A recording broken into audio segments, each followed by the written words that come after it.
Bonjour à tous. La crise sanitaire a considérablement modifié nos habitudes de vie. De nombreux secteurs économiques se sont effondrés pendant que d'autres ont résisté, voire bénéficié de la situation. On a ainsi vu sur les places boursières certaines valeurs bondir dans certains secteurs comme la santé, la technologie ou encore la grande distribution. Microsoft avec Teams et bientôt le rachat de Discord, mais aussi Zoom, Netflix, Amazon, Pfizer, ces entreprises ne sont plus à présenter. Un boom dans certains secteurs lié à nos nouveaux modes de vie qui touche aussi les petites capitalisations.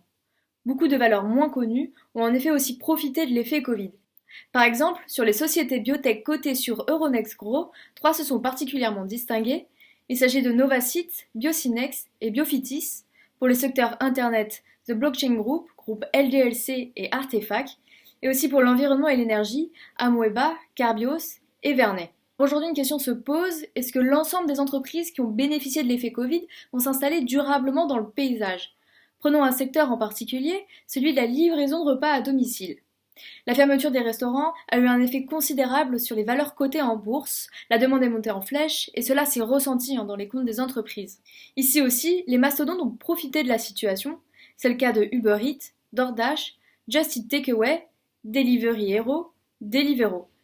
À cela s'ajoute aussi une constellation d'entreprises bien sûr plus petites comme Swiggy, Frishly, le français Fritchi, mais aussi les supermarchés ou livreurs d'épicerie comme Ocado, Amazon Fresh et bien d'autres. Alors les acteurs sont nombreux et ressortent tous gagnants de cette crise sanitaire.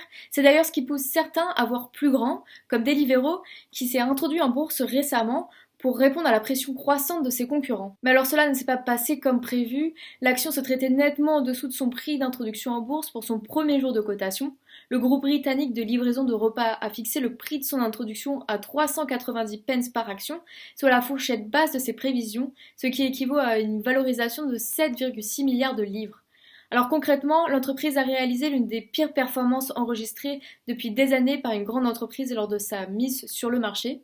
Que s'est-il passé? Son introduction en bourse a relancé les interrogations sur la pérennité de son modèle économique. Plusieurs grands gestionnaires d'actifs du Royaume-Uni ont indiqué qu'ils ne participeraient pas à l'offre, car le traitement des coursiers par la société n'est pas conforme aux pratiques d'investissement responsable. D'autres ont également pointé du doigt une structure de vote à deux classes qui pourrait être contraire aux méthodes de bonne gouvernance d'entreprise. Alors performance lors de la crise sanitaire ne veut pas dire durabilité. Deliveroo a affiché une bonne performance grâce à la Covid-19, mais cela pourrait bien être différent sur le long terme. En 2020, beaucoup de valeurs ont bénéficié d'une tendance de marché favorable à leur secteur, mais cela pourrait bien changer ces prochaines années. Par exemple, pour les livraisons de repas à domicile, la demande est vouée à chuter lorsque tout redeviendra à la normale.